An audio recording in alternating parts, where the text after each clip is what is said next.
One, good morning, good evening, good afternoon to you, good day to you, wherever you are, whoever you are. I'm so excited you're here. I've got another amazing guest today. He's going to talk to us about a book he's writing, as well as his brand and how he's built himself up in the real estate world and how he's taken it to the next level in his own life. So let's get after it and let's get you some tips.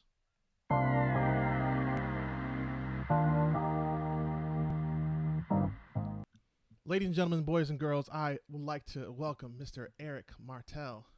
Eric, how are you today, sir? Very good. How are you doing? Fantastic. Thank you for asking. Now that the round of applause is over, let's get let's let's get right into it, Eric. You are before we even start, I want to make sure you have the opportunity to give the listener who you are, your background, and then we'll just jump in from there. I basically started investing in real estate when I was very young. 18 years old was the first multifamily properties that I invested in. And I was still at university at the time. And I basically met this guy. He was just a regular community college teacher, and he managed to invest in real estate. Built a 36-unit apartment building. He was building a shopping mall, nursing home, and all of that. And as a regular community college teacher. So I basically asked him to mentor me, and he agreed to do that. And this is how I was able to buy my first 8-unit apartment building, no money down, and still cash flowing. And that's right. And after that, it took a while after that to kind of be able to replicate that. I started working as an actuary, and then invested in other business because it was very important for me to start working on passive income. And I knew that eventually you always want to retire, and I wanted to leave a legacy for my children. And so I started investing in different businesses. It was pretty hard to get some traction in these businesses. I had a gourmet sauce company. I had my wife also had like a low carb grocery store and all of that kind of stuff. Wow. And eventually we came back to real estate with my two sons. And now it's a whole family affair. Now my wife is also 100% in the business. And we tried all kinds of different things in real estate, and what we really focused on is single family rental. So rental properties. And that's what we do with MartelTurnkey. I wrote a book after that because I kind of saw kind of how I got started and why I was able to be financially free with real estate. And I looked back at my journey and I thought, well, I need to explain that to other people. We're about to head in a major retirement crisis. Most people don't have enough savings to retire. We don't have too many openings for Walmart greeters. So I need to help people figure out how to be financially free, how to retire with the right investment. And this is why I wrote the book. And my book is really a how-to guide for achieving financial freedom and leaving a legacy for your children. And so these were two of my key priorities. And so I'm glad to say that I've achieved that. And my book is really trying to help other people to do the same. Right. Okay, that's fantastic. All right, so Eric, we're going to jump right into it. You've built up Martel Turnkey as a brand and your name as a brand, and now you're doing the same thing, continue to building it as you go into the book. And we'll talk about the book here very shortly. Yeah. But I wanted to talk about, you being in Martel Turnkey and how you decided, okay, I'm going to go from where I am to I'm going to build up this brand. And what was the thought press behind the brand? Like, what's the story behind you deciding, okay, turnkey is the way to go? Because a lot of times we hear real estate investing in single family, we hear flips, we hear buy and holds. It's not as often that we hear turnkey, and turnkey is a really secure and great way to start investing, particularly if you got a little bit of cash to push around, and it's really safe. It's not as risky. So tell me about the brand going into the Martel Turnkey and how that got started.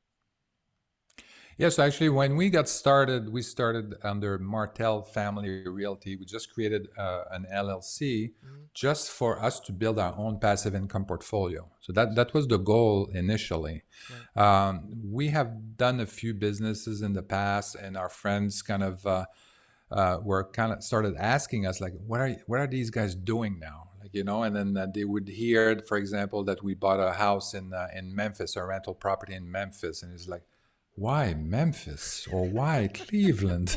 So, what are they doing? Right. And then so that's kind of how it got started. And then basically one of my sons said, like, there's a lot of interest of people wanting to buy these single family rentals from us, or they wanted to invest with us. Right. And so my son was like, I think we got something here. Maybe we want to do a business around that, and really make it super easy for people to buy these single family rentals, because the people that we're selling to, I mean, they're working full time, Right. right? So they're W-2 working full time. They don't have time to manage contractors in another state. They don't have time to find the right property, find a tenant, and all that kind of stuff. So we're going to make it super easy for them to buy cash flowing rental properties. And then, literally, cash flowing from day one, and really like turnkey. So it's just like, you don't have anything to do. You say, I'm interested in buying the single family house, single family rental, and then we're going to go and do all the work. We're going to put a tenant in place. We're going to connect you with property management, insurance, the lender, etc. We're going to do everything for you. And then at the end, when we close, you're going to have a single family rentals with a tenant, and everything is ready for you. And you start cash flowing from day one. Wow. Okay. Yeah. That's the ways. So with this in mind, that's actually a great segue. And you mentioned your sons. I'd like to ask you, if your sons, let's say your sons are back at 3 years old right now, the 3-year-old kids running around the house, messing stuff up, and you want to start putting them on that path to real estate, what are the two things that you're going to teach them first before you teach them anything else? And why is it those two things? Well, I think it's really being honest. I think about money, and I think what you want to teach them, I think, is not necessarily to, I mean, early on, as early as possible. This kind of like connect money with work, which is Right. the typical way of doing it. Right. Say, well, you work an hour, I'm going to give you money for that hour that you worked. But eventually, what you want to show them is how you make money work for you. How do you disconnect your hours from Right. the revenue that you're making? Mm-hmm. And this is the big transition. This is the big difficulty for most people. And and I knew when I bought my apartment building at 18 years old, I knew that it was possible. You could make money without having to work, full time, without getting a W-2 and all of that. Right. And I knew that I was, more importantly, that I was able to do it. It's not something from, you don't have to be from Harvard University or anything like that, or be a super rich family to get that done. You just need to put the effort, find the right opportunity, and you can make that happen. That's an excellent So I think point. that would be the first lesson that I would do, is Right. kind of like show my kids, be transparent about money, Mhm. and then how you need to make money work for you. Wow, that's really good advice. I don't hear too often people talking about the way to make the money work for you, particularly in real estate investing, because we're so used to go, go, go, OPM. But the discussion isn't always, okay, now that you have the money, how do I make that money dance in the direction I want it to move? So that's really, really Hmm. interesting. So you talked, go ahead, go ahead. You were going to say, all right, go ahead. No, I mean, this is exactly right. I mean, this is the key. This is Right, the key to getting further ahead. It doesn't matter how much. If you're making, I was making pretty good money as a consulting, as an actuary, as an independent consultant, mm-hmm. and but even if you're paid like 250, $500 an hour, Right, you're still limited by the number of hours that you can make, the amount of hours you can spend, and the amount of dollars that you can make. So this is, you're limiting yourself. If you can go and scale it differently, where your hours are not connected to the amount of money that you make, then the sky's the limit. now you've actually achieved the one thing that we all kind of say we want to get after, and that's leaving a legacy for your children, which led you to start writing the book as well. But before we get into the book, I'd like to ask you, what was that feeling like? Actually realizing, okay, I've achieved the goal, and then normally I hear a lot of entrepreneurs say, "Hey, I got the goal," and they're like, "Oh, now what? Now what do I do?" But you seem to have figured that out.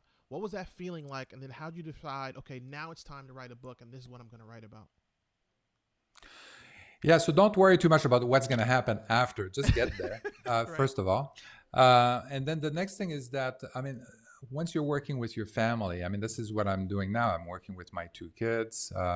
One of them is handling a construction company in Memphis. My other one is my kind of right hand man, partner in everything we do. My wife is right there in the next office working on the sales side and all of that. And the thing that's interesting is that now I'm really working with my kids to build what they want. How do they want to take this company into the future? We had a conversation, a few years ago with my kids, and I said, "What? Okay, now we're building this for you together, but we're Right. building this really for you. Eventually, I won't be there anymore. Right. So what do you want out of this? Do you want to just like get us to a certain level where we're all making good money and we can just travel and take it easy? Or do we want to, just take it wherever, grow it as fast, not as fast, but grow it as big as we can Right. in the right direction?" And my kids said, "Yeah, we want to grow it as big as we can." So there you go. Nice. That's fantastic. Let's talk about the book now. Let's get into the book.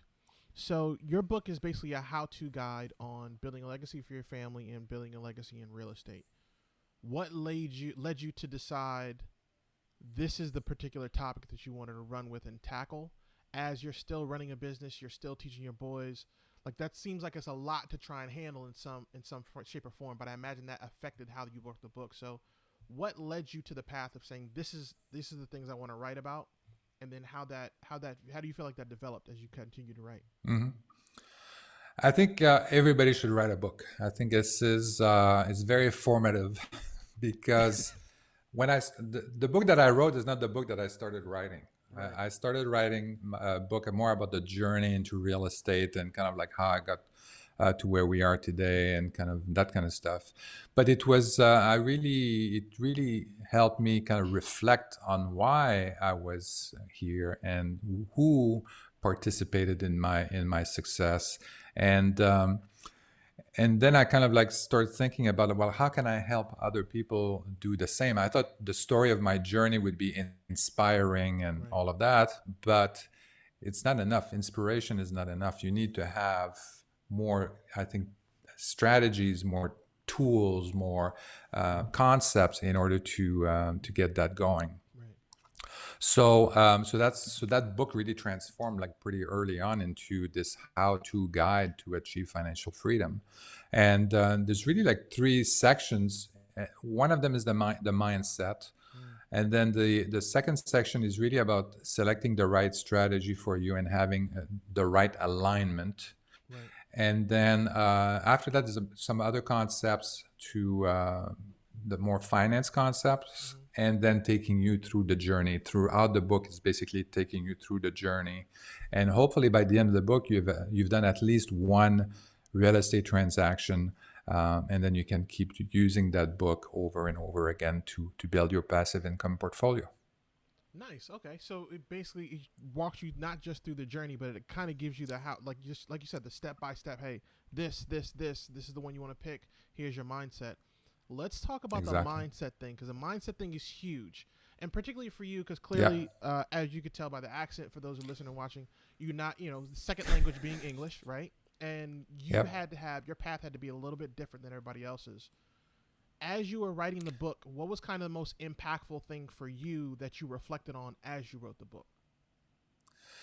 Yeah, I mean, in terms of alignment, right? That's what you want me to discuss here. No, no, You actually, Eric, I still. want you to Oh, talk okay. more Sorry. about. No, no, you're fine. You're fine, Eric. Not a problem. Good, good. I'm glad I asked. I'm glad I asked. Yes, no. I want you to talk about because when you write the book, you said Yeah. that you reflected. You did a lot of reflection. Yeah. And I Hmm. find that when I sit down and reflect, there's some things that hit me a little bit harder than others. I wanted to know what thing hit you the hardest as you were writing the book, without giving too much away, of course. But Yeah. what hit you the hardest as you reflected on the book, as you reflected as you were writing, that kind of impacted you? Well, I think the thing that affected me the most is the mentor that I had when I was 18 years old. I didn't realize how much of an impact he had on my the future, and Right. how it kind of like already kind of put that seed in my mind Right. that says, yeah, this is something that I can do. It was hard for me to replicate that. Eventually, I managed to do that, but yeah, so that was kind of the surprise for me. Even though at a Okay. very early age, I mean, when I looked at my parents, they were just like regular kind of like low income, middle class family, Right. living paycheck to paycheck. And I knew very early on that this is not the life that I wanted. I could already see some like differences in people, like how my parents were living compared to when I was very young in high school. I started an investment club, and we started investing in stock market, Love it. very little money. And I talked to a stockbroker, and I could see that he was living very differently than my parents. Right. And I knew that there was something missing. There was knowledge that was missing, but there was more than just the knowledge.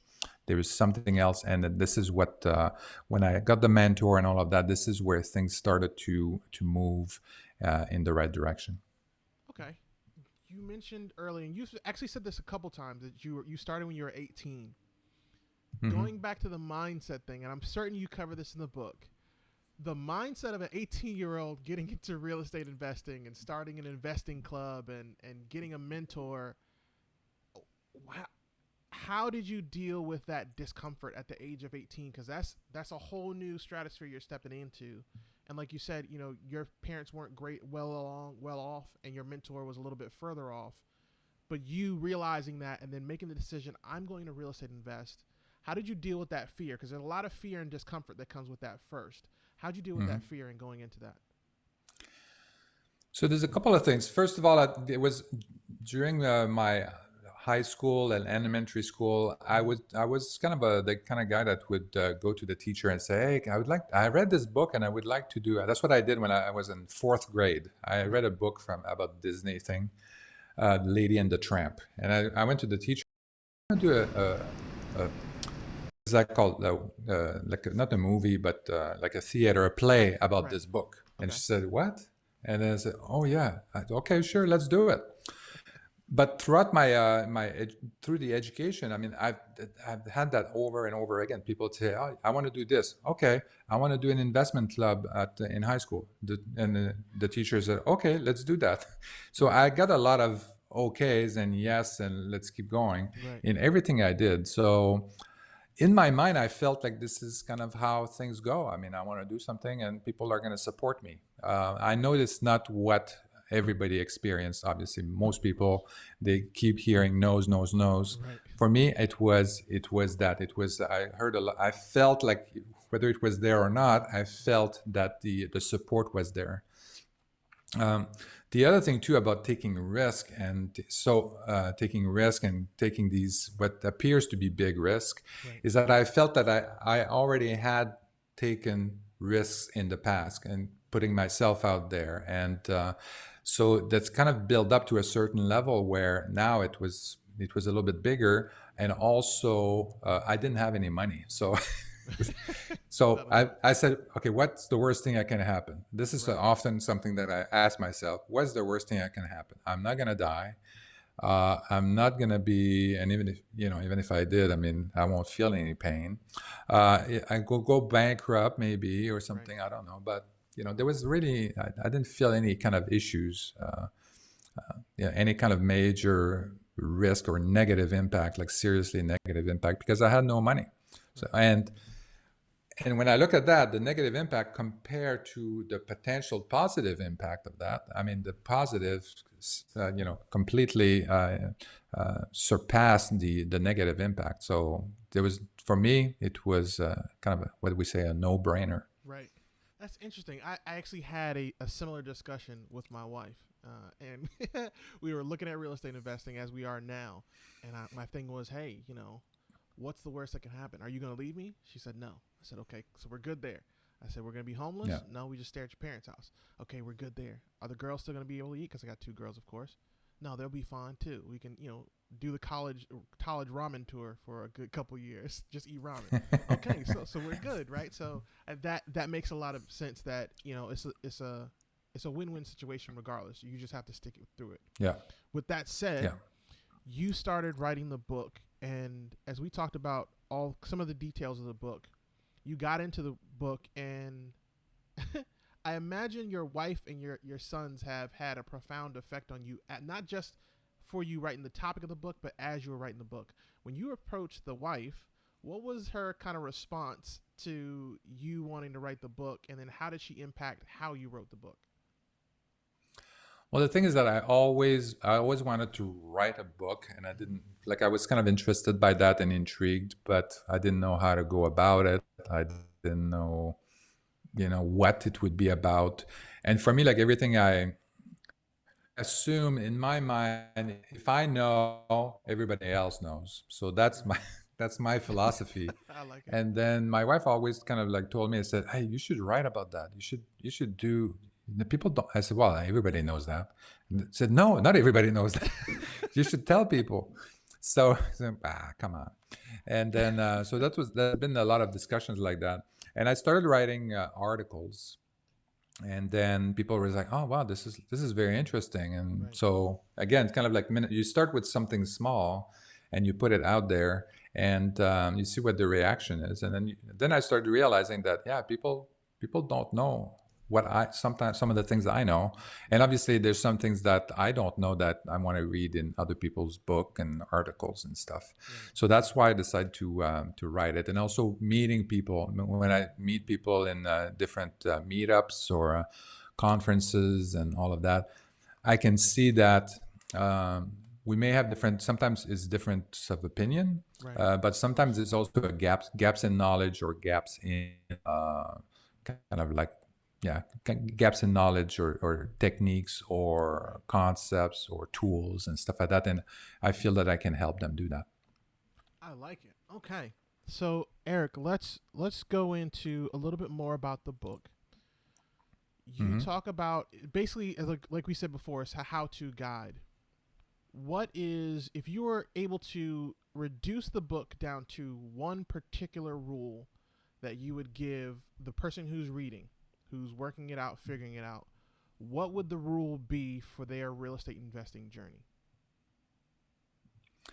I think the rule would be to align. So I think financial freedom should be your number one goal. That's Absolutely. the number one. And then the next thing is that the strategy that you pick, the investment strategy that you pick, should be aligned with your resources that you have available: time, money, skills. So all of that needs to be aligned, and then you find a strategy that works toward that. I like it. I find that a lot of investors out there, they kind of go after the shiny objects. They go and they do some kind of burr, and then they try it, and then it's too much, too hard, and I made like 10% or 20% or whatever. Mm-hmm. Actually, they don't even talk about percentage. They talk about, oh, I made $10,000 or something like that. Right. And then they say, well, and then this other guy made $30,000, and then they say, okay, well, I'm going to do that instead. I'm going to whatever commercial, or I'm going to do new development, or blah blah blah, and then they would go and switch to that strategy, not Right. even thinking that maybe this strategy is not even in line with my goals. Mm. Right? I mean, this is the number one thing. If you want to achieve financial freedom, you want to generate passive income, then you want to make sure that your strategy is aligned with that. And this is what people kind of like lose focus. Ooh, that's a real okay. Normally around 25 minutes, and I told Eric this. We go into the questions, but I can't just leave that one alone. That was too good to stop there. You discussed alignment, Eric. I Yeah. find it, and for full transparency, I feel the same way sometimes with real estate. When I started wholesaling. Wholesaling worked, but I realized, okay, these things aren't going to fit. I need to move to something else. Then I gave a shot to flipping. Flipping didn't work as Hmm. well. Military, moving around, that didn't work. Now I'm doing the multifamily and doing a lot of marketing and branding stuff, which seems to fit because I can move around and still invest as a GP, that kind of thing. Hmm. How did you find ways to keep and ward off that? shiny object syndrome, because like you said, that is probably the biggest one of the biggest obstacles a lot of entrepreneurs find out, and particularly real estate investors when they first start, because real estate is just an umbrella, and you've got a crap ton of ways to do real estate: multifamily, single family, buy and hold, turnkey like you do, flip, note investing. There's all kinds of wild stuff going on. How do you ward off that shiny object syndrome? Yeah, that's right. I mean, there's a very what's very important is that the real estate is vast. There's a lot of different ways of investing, Absolutely. and it's very important for people to kind of step back and say, before you go into anything, look at the resources that you have available. So look at your time. How much time, if you're a full-time employee and you're working 40, 60 hours a week, well, do you want to work? Are you able to work every evening and every weekend, another 20, 30, or 40 hours extra to get whatever strategy you want to do off the ground? And most people are going to say, well, no, I don't have that kind of time because I have a family, I have 2 daughters, or I have 2 sons, and I want to spend time with them. I mean, this is not, so that's the number one, right? And then after that is a question of money. How much money do I have to invest? And this is important, but it's not as important as the amount of time, because the money, if you only have $50,000, you can go and network and find an extra 100, 200 if you have the right opportunity, right? So you can network, you can find money and all of that. So it's not as big a problem. But number one is the time that you have. And then after that, then it's a question of once you figure that out, then you look at all the different strategies out there, investment strategies, Right. and then you pick the right one. In my book, I have something that's called investment quadrant. So I basically divided all the passive income strategies into different quadrants based on risk, the amount of money you have to invest and your potential returns, and the amount of time that you need to get the strategy off the ground. Right. And then when you look at that, you would find that private money lending, single family rentals, and these kinds of strategies are much easier to get started with, Right. and because you don't need that much time to get them started. And then once you have enough passive income coming in, then look at other strategies that are where it requires more time and all of that, and maybe a little bit more money.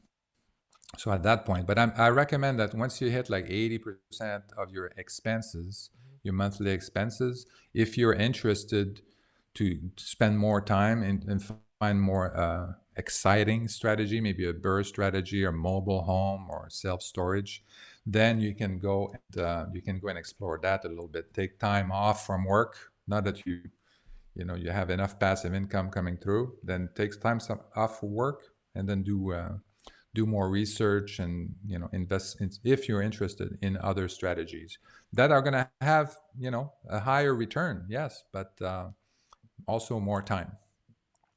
I also find that the other reason why people lose focus is that when they're looking at their investment performance, Right. is they're looking at absolute numbers. They're looking at, I made $10,000. Let's say I did a flip here and I made $10,000 profit, and I say, well, that's it. It's not really that much. And then this guy made $20,000. So I want to do this strategy. But Right. this guy spent 4 times the amount of money in order to get $20,000 return versus me, with my $10,000 profit. Right. So things need to be relative. So that's why the cash on cash return, when you're looking at your performance, look at the amount of cash that you're investing in the deal and the amount of profit and the time. Make everything in terms of annual returns, and then compare the different types of investment that you want to spend time with. I mean, I live in California, and people keep telling me I made $100,000 profit.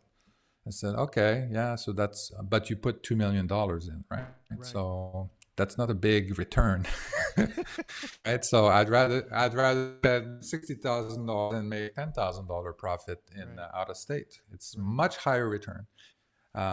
So that's what happened, and this is what happened also with the rental. We kept telling people, yeah, you can get the single family rental in Memphis, and you're gonna make $200 a month in net cash flow after you paid all your expenses. And people say, oh, that's it? This is like Right. only 250. Yeah, that's only 15% return. So yeah, it's just 15%. Like, what are you complaining about? So but people are more than willing to put their money into the bank at 0%. That's fine. Mm. But then when they start talking about investing, and they only make $250 a month, and it's just like they're not so convinced that this is a good investment. Right. That's why everything should be relative. That's a really good point. Matter of fact, I can absolutely back you up on that.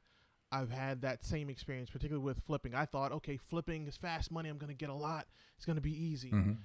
Man, oh man, I've never worked that hard for 6 months to lose money in my life.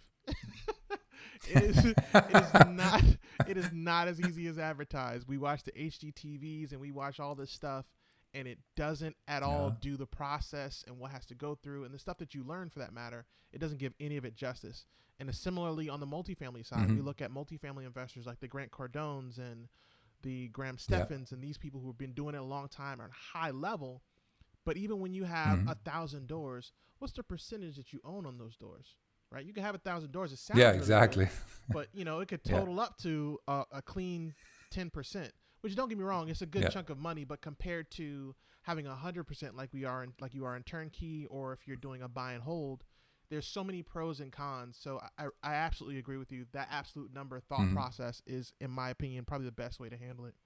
Now, Yeah. And I talk a lot about that in the book as well, kind of like how do you measure performance and how do you compare investments?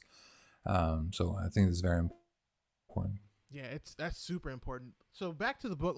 How are you advertising the book? Because I know I was surprised that like you had the Martel Turnkey. Like, you have a presence online. You actually have a full Mm-hmm. on real butt kicking brand. How have you used that to propel the book as you're putting the book out?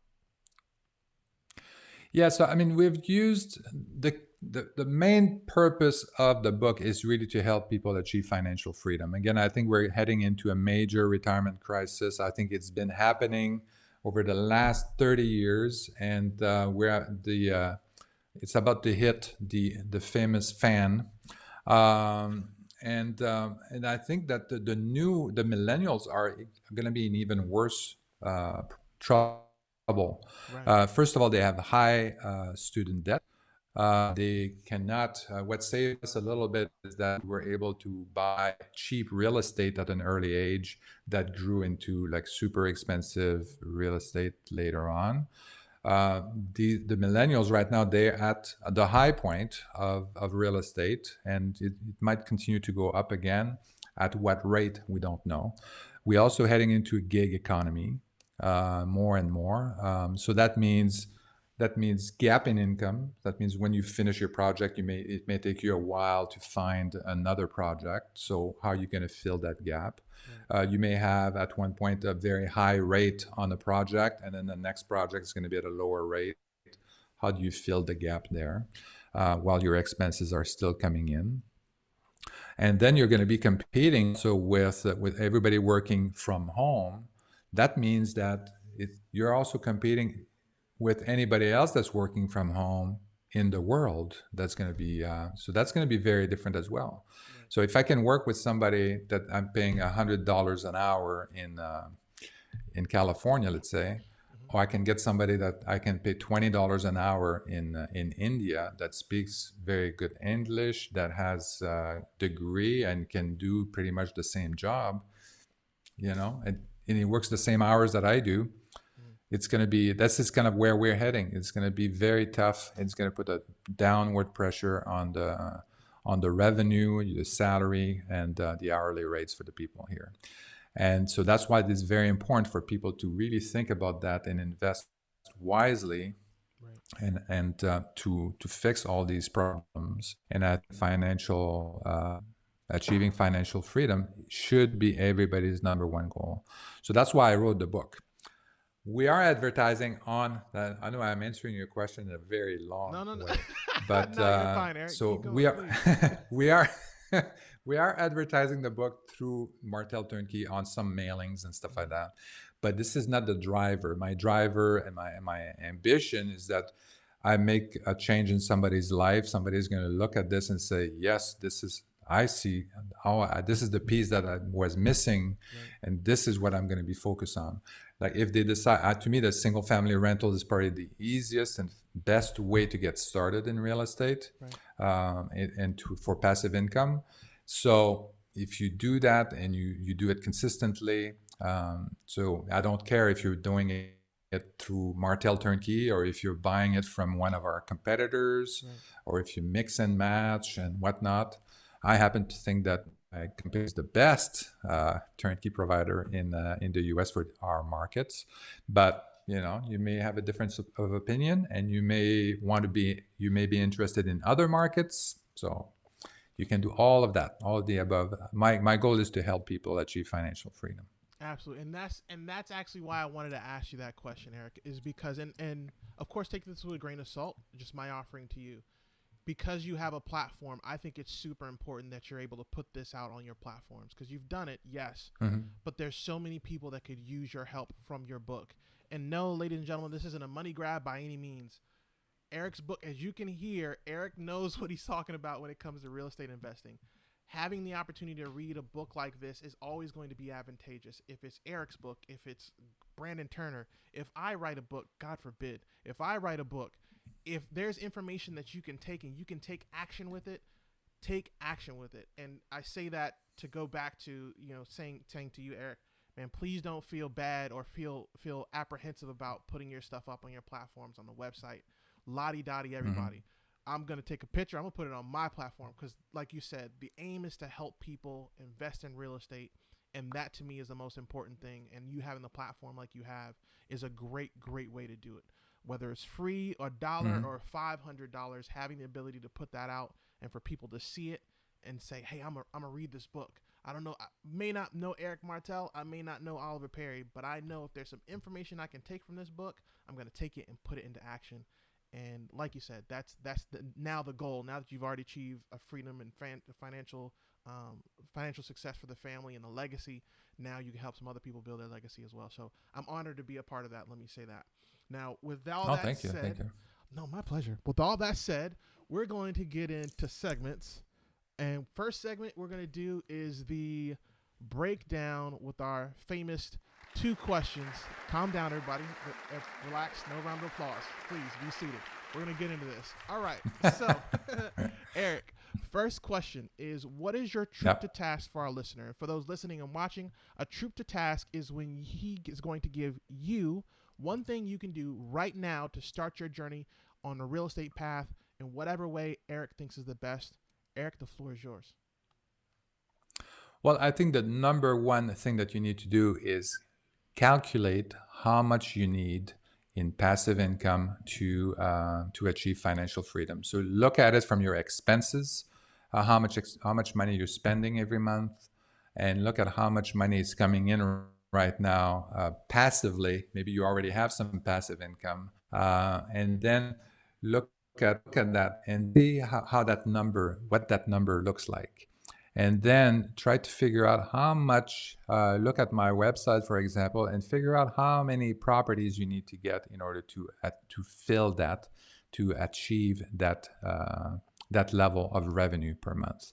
And you're going to be surprised, I'm hoping, that that you don't need that much real estate in order to achieve that goal, and you can get started today. That is a fact. And you can get started by reading the book too. Go ahead and take a grand of the Yep. book. I promise you it'll help you out. Okay. So, next question, Eric, is what question do you wish you were asked more often? And what's the answer to that question?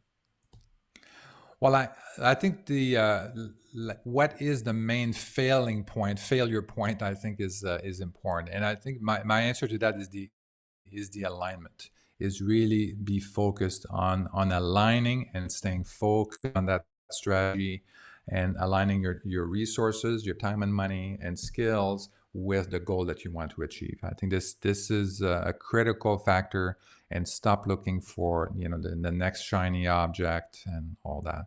Stay focused on your strategy and make it work. I love it. Ladies and gentlemen, boys and girls, Mr. Eric Martel. Eric, please, if you could, please give them your contact, how to reach out to you, how to get to know more about your story, what you're doing, the book as well.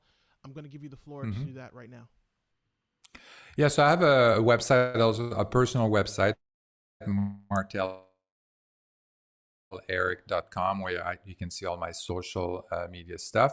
Also, my company, MartelTurnkey.com, where you can get all the single-family rentals that we are selling on our platform. The other thing that where you can reach me is Facebook, eric.martel.ca. And I'm pretty active on Instagram as well. And you can see that in my on the video here, E_Martel on Instagram. Eric is everywhere, and I love it. Ladies and gentlemen, boys and girls, thank you again, Eric, to you. I appreciate you coming on. Well, thank you, Oliver. Absolutely fantastic. I really enjoyed this conversation and learning more about you and what you're doing with the book, as well as MartelTurnkey. For ladies and gentlemen, if you want to reach out to me, please feel free. Info at The Oliver Perry Show, or you can reach me on IG at The Oliver Perry, or on YouTube at The Oliver Perry Show. Again, thank you guys for coming in. Remember, you're better than you were, but you're not half as good as you're going to be. We're going to get into FAQs. Make sure you don't miss it. Tune into the next one. We'll see you soon. All right, everybody, welcome back to our famous FAQ section. I really got to get another sound bite because this clapping is going to get on everybody's nerves after a while. Nonetheless, cheering, right?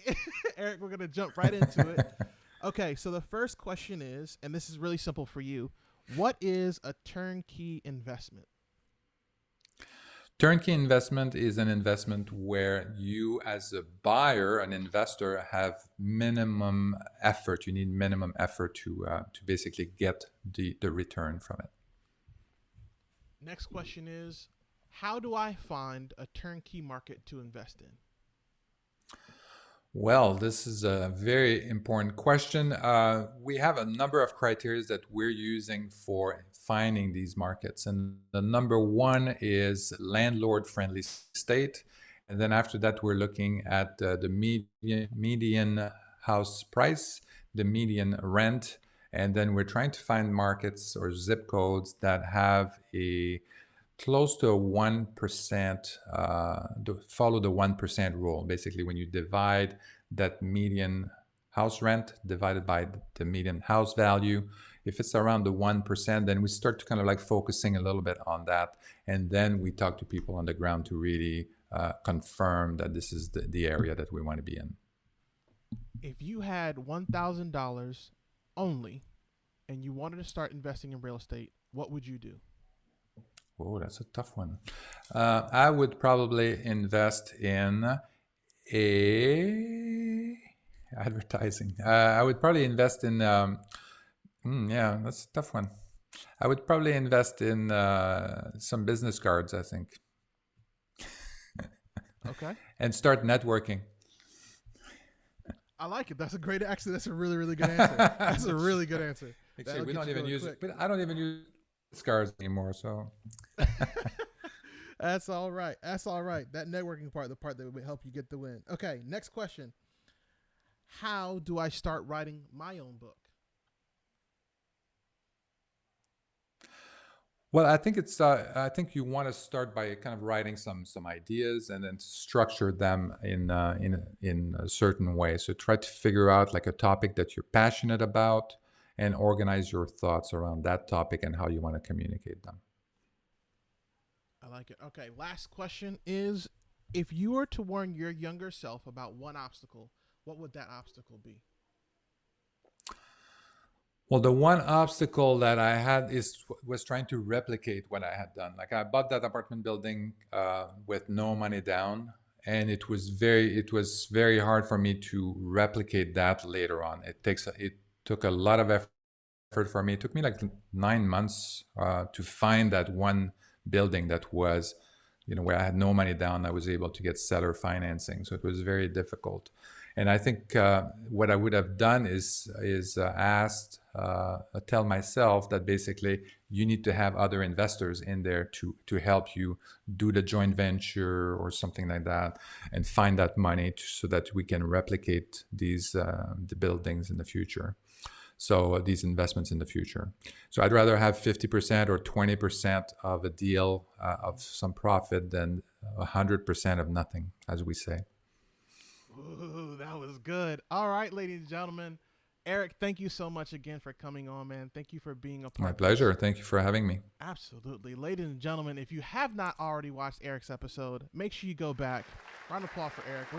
You gotta go back. Go back and check out Eric's episode, right? You're gonna enjoy it. I'm telling you, you don't want to miss it. Thank you again for watching. Thank you again for being a part of this journey, for being a part of this podcast and this whole thing that we're on. We look forward to seeing you next time. Until then, remember, again, you're better than you were, but you're not half as good as you're going to be. Keep going, keep grinding. It's right around the corner. Until next time.